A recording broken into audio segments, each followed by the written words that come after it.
የዶናልድ ትራምፕ አድሚኒስትሬሽን የታክቲክ ለውጥ ማድረጉን ቀጥሏል። በአሁኑ ሰዓት እየሰማን የምንገኘው መረጃ እንደሚያመለክተው ከሆነ ኦፍኮርስ ከሁለት ቀን በፊት የወጣው መረጃ ዶናልድ ትራምፕ አጠቃላይ በሚኒሶታ የሚገኙትን የአይስ ኤጀንቶች ለማስወጣት ማቀዱን ተናግሯል። ታዲያ እነኚህ የአይስ ኤጀንቶችን ወደ ቀደመው ሮላቸው ወይም ደግሞ ወደ ቀደመው ሚናቸው ሊመልሳቸው እንደሆነም አክሎ ተናግሯል። ይህ ምን ማለት ነው? ወደ ቀደመው ሚናቸው መልሳቸዋለሁ ሲል ዶናልድ ትራምፕ ምን ሊለን እየፈለገ ነው? እንግዲህ የአይስ ኤጀንቶችን ከሚኒሶታ በማስወጣት ወደ ቀደመው ዲዩቲያቸው ወይም ደግሞ ወደ ቀደመው ሚናቸው መልሳቸዋለሁ ሲል ዶናልድ ትራምፕ ለማስተላለፍ የፈለገው መልእክት ምንድን ነው? ዶናልድ ትራምፕ አጠቃላይ በተለያዩ ስቴቶች በብዛት እያሰፈረ በብዛት እያሰማራ የሚያደርገውን የኢሚግሬሽን ክራክዳውን ሊያቆም አስቦ ነው ወይ የሚለው መጠየቅ ያለበት ጉዳይ ነው። ብዙዎቻችሁም እየጠየቃችሁ ይሆናል ብዬ ገምታለሁ። ዶናልድ ትራምፕ እንግዲህ በአሁኑ ሰዓት የታክቲክ ለውጥ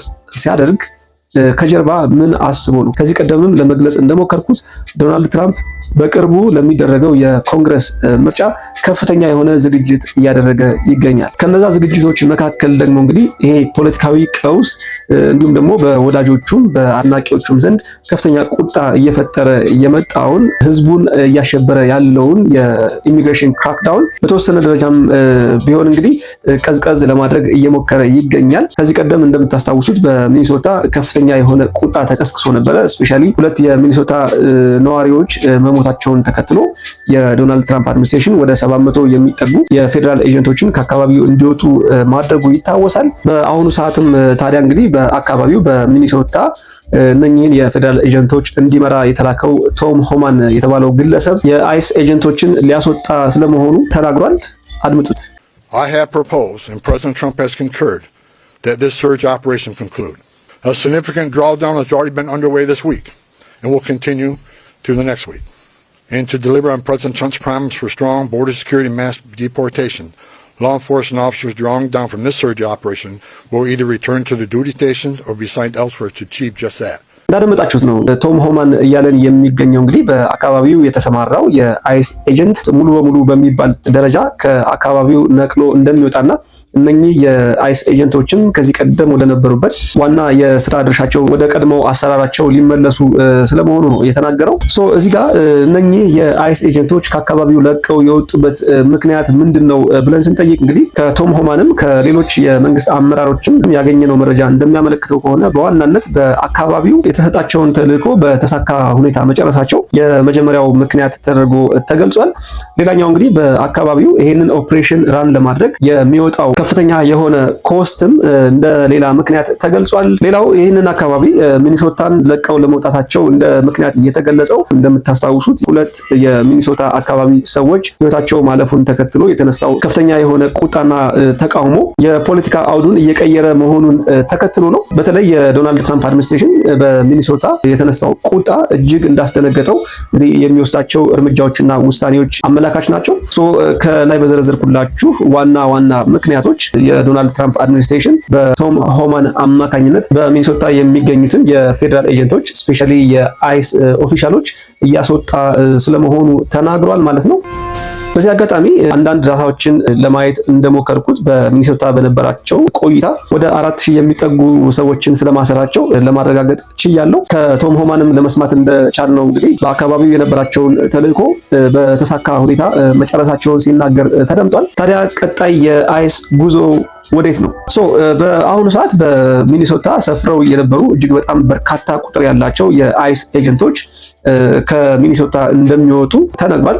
ነገር ግን ቀጣይ ጉዟቸውን በተመለከተ በግልጽ የተቀመጠ ምንም ነገር የለም። በዚህ ሰዓት የሚታወቀው እነኚህ የአይስ ኦፊሻሎች ቀደም ሲል ተመድበውበት ወደ ነበረው የስራ ቦታቸው እንደሚመለሱ ከተለያዩ የመንግስት አመራሮች የወጡ መረጃዎች ያመለክታሉ።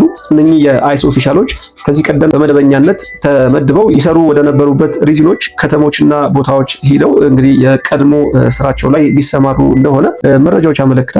ያ ማለት ምንድነው እንግዲህ ከዚህ ቀደም በሚኒሶታና በሌሎች ስቴቶች ሲደረግ የነበረው በጣም ላርጅ ስኬል ያለው የአይስ ኤጀንት ለማስፈር ምንም አይነት እቅድ እንደሌላቸው እንግዲህ በሚኒሶታ እንደሚታወቀው ከሌሎች ስቴቶችም በተለየ ከፍተኛ ቁጥር ያለው የአይስ ኤጀንት ሰፍሮ ነበረ።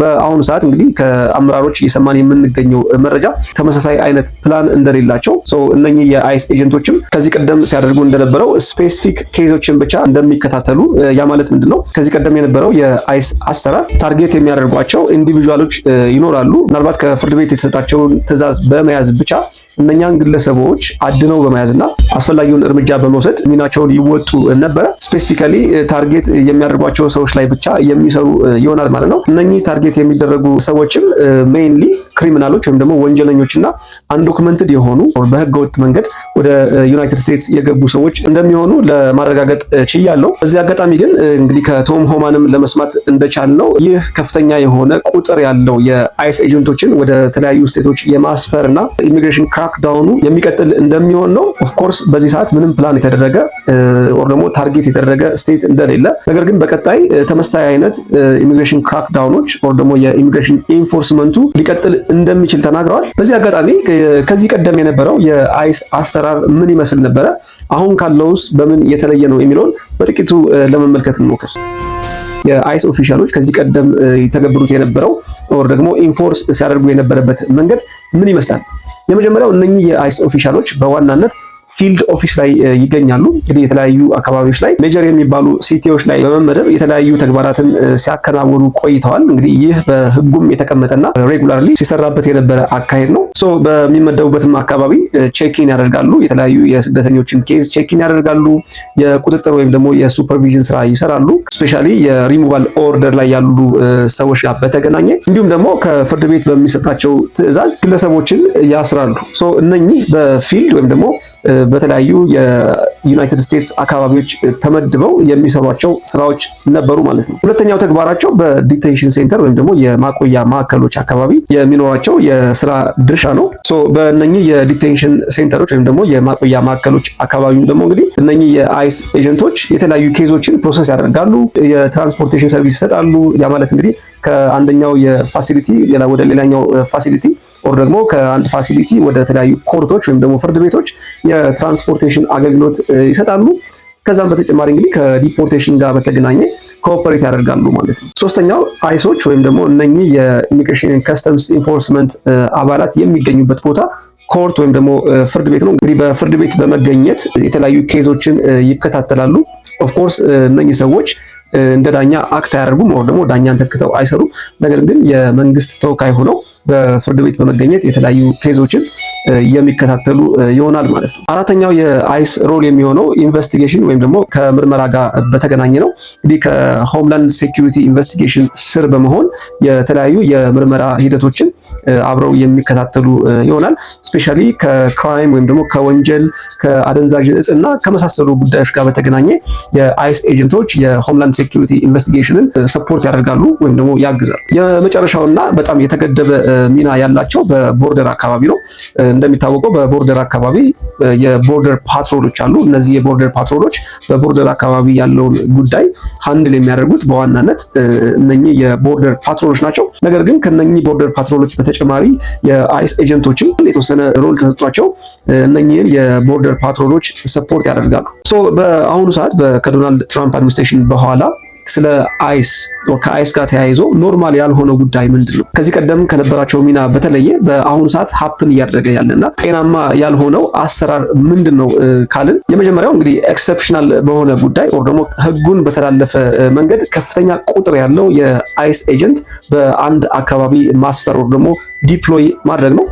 ይህ ዶናልድ ትራምፕ እየፈጸመ ያለው ከፍተኛ ቁጥር ያለው የአይስ ኤጀንት በአንድ አካባቢ ወይም ደግሞ በአንድ ስቴት ማስፈር ከዚህ ቀደም ሲደረግ ከነበረው ፍጹም የተለየና ያልተለመደ አካሄድ ነው። ሁለተኛው ጉዳይ ማስ ሬድ ወይም ደግሞ መጠነ ሰፊ ወረራ ማድረግ እንግዲህ በአንድ ኔበርሁድ አካባቢ ወይም ደግሞ በአንድ የመኖሪያ ሰፈር አካባቢ ከፍተኛ ቁጥር ያለው የአይስ ኤጀንት በማስገባት ወረራ ማድረግ ኖት ኦንሊ ዋንስ በተደጋጋሚ ወደዛ አካባቢ የአይስ ኤጀንቶችን በብዛት በመላክ እንግዲህ ሎ ኢንፎርስመንት ለማድረግ መሞከር ሌላው ከዚህ ቀደም ከነበረው አካሄድ ለየት የሚልና ኤክሰፕሽናል የሆነ ጉዳይ ነው። ሶስተኛውና ከፍተኛ ቁጣ የፈጠረው በተለይ ደግሞ በከፍተኛ አመራሮች በተለያዩ አካባቢ የሚገኙ አመራሮችን ወይም ደግሞ ሎካል ኦፊሻሎችን ያስቆጣው ጉዳይ የሎካል ፖሊሶችን ተክቶ መስራት ነው። እነኚህ የአይስ ኦፊሻሎች ከፖሊሶቹ ጋር ሲተባበሩ አይታይም።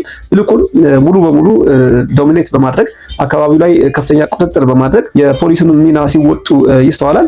ያ ደግሞ እንግዲህ የሎካል አውቶሪቲውን ሊሚት መተላለፍ ነው። ሶ ከዚህ ቀደም በነበረው አሰራር እንግዲህ እነኚህ የአይስ ኦፊሻሎች ከፖሊስ ጋር በመተባበርና አንድ በመሆን ህግን ያስከብሩ ነበረ። ሶ በአሁኑ ሰዓት ኖርማል ያልሆነውና ያልተለመደው ሂደት እነኚህ የአይስ ኦፊሻሎች ወይም ደግሞ የፌደራል ኤጀንቶች ከሎካሉ ጋር ሳይተባበሩና ቀደም ብለው ሳያሳውቁ ሙሉ በሙሉ የፖሊስን ቦታ በመውሰድ ህግ ሲያስፈጽሙ ተስተውሏል ማለት ነው። ከዛ ውጪ እነኚህ የአይስ ኦፊሰሮች እጅግ በሚያሳዝን ሁኔታ አንማርክድ ቬሂክሎችን በመጠቀም ምንም አይነት መለያ ወይም ደግሞ ታርጋ ቁጥር የሌላቸው መኪኖችን መጠቀም፣ የፌስ ማስክ መጠቀም እንዲሁም ደግሞ ምንም አይነት ፍቃድ ሳይኖራቸው መመርመር፣ መፈተሽና ማሰር ይባስ ብሎ ደግሞ የአካባቢው አመራሮች ወይም ደግሞ ባለስልጣናት ምንም አይነት ፍቃድ ሳይጠይቁና ባልተስማሙበት ሁኔታ ህግን ኢንፎርስ እናደርጋለን በሚል እንግዲህ የሎካል አውቶሪቲን ሲነጥቁ ተስተውሏል ማለት ነው። ሶ እነኚህ ያልተለመዱና ኖርማል ያልሆኑ ጤናማ ያልሆኑ አካሄዶች ምን ፈጠረ?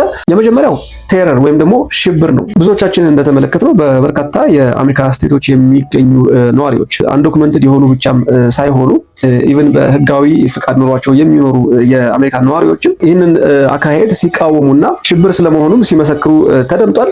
ወጥተውም እንግዲህ በአደባባይ እኩል ጉዳዩ ከሚመለከታቸው ሰዎች ጋር በመሆን ሲቃወሙም ተስተውሏል። ሌላው እነኚህ የአይስ ኤጀንቶች ሲከተሉ የነበረው የሚሊተሪ ታክቲክ በመሆኑ ምክንያት ከፍተኛ የሆነ ፍርሃት በነዋሪዎቹ ዘንድ ተፈጥሯል። ለዚህም ማሳያ የሚሆነው ብዙዎቻችን እንደተመለከትነው ልጆችን ወደ ትምህርት ቤት መላክ እንደ ከፍተኛ ሪስክ የታየበት፣ ሬስቶራንቶችን፣ የቢዝነስ ሴንተሮችን መክፈት ኢቭን ወጣ ብሎ ሾፕ ለማድረግ እንኳን ከፍተኛ ፍርሃት በብዙዎች ዘንድ ሲፈጠር ተመልክተናል። ሌላውና እጅግ በጣም ቤዚክ የተባለው በጣም በርካቶችን ያስቆጣው የህግ ባለሙያዎችን፣ ግለሰቦችን፣ ዜጎችን እና ኢቭን ከሀገር ውጭ ያሉ የሌላ ሀገር ነዋሪዎችን ያዘኑበት ጉዳይ የህገ መንግስቱ መጣስ ነው። እንግዲህ በጣም በሚያሳዝን ሁኔታ በርካቶችን የሚጠብቀው ኮንስቲቱሽን ወይም ደግሞ ህገ መንግስት ሲጣስና የዶናልድ ትራምፕ አድሚኒስትሬሽን ሲተላለፈው ተመልክተናል። ኦፍኮርስ ከዚህ ጋር ተያይዞ በርካታ ሎ ስዊት ወይም ደግሞ ክስ እንደገጠመው የሚታወስ ነው። ሶ አሁን እየተመለከትን ያለነው የዶናልድ ትራምፕ ውሳኔ ስፔሻሊ የአይስ ኤጀንቶችን ከተለያዩ አካባቢዎች ማስወጣትና ወደ ቀደመው ስራቸው መመለስ የሚቀጥል ወይስ ደግሞ የታክቲክ ለውጥና ስፔሻሊ ደግሞ በቅርቡ ለሚደረገው የኮንግረስ ምርጫ እንደ ማማለያ ኦር ደግሞ አቴንሽን ለመያዝ ያደረገው ጉዳይ አብረን የምንመለከተው ይሆናል። በቀጣይ የአይስ ኤጀንቶች ወዴት ዲፕሎይ ሊደረጉ ይችላሉ፣ ታርጌት የሚደረጉ ስቴቶች እንዲሁም ደግሞ ከተሞችስ እነማን ይሆናሉ የሚለውን ጉዳይ እየተከታተልኩ ወደ እናንተ የማድረስ ይሆናል። የዶናልድ ትራምፕን ታክቲክ በተመለከተ ሀሳብ አስተያየቶቻችሁን በኮሜንት ሴክሽን አስቀምጡልኝ። እንደተለመደው ላይክ፣ ሼር፣ ሰብስክራይብ ማድረግ እንዳይረሳ። ጤና ይስጥልን።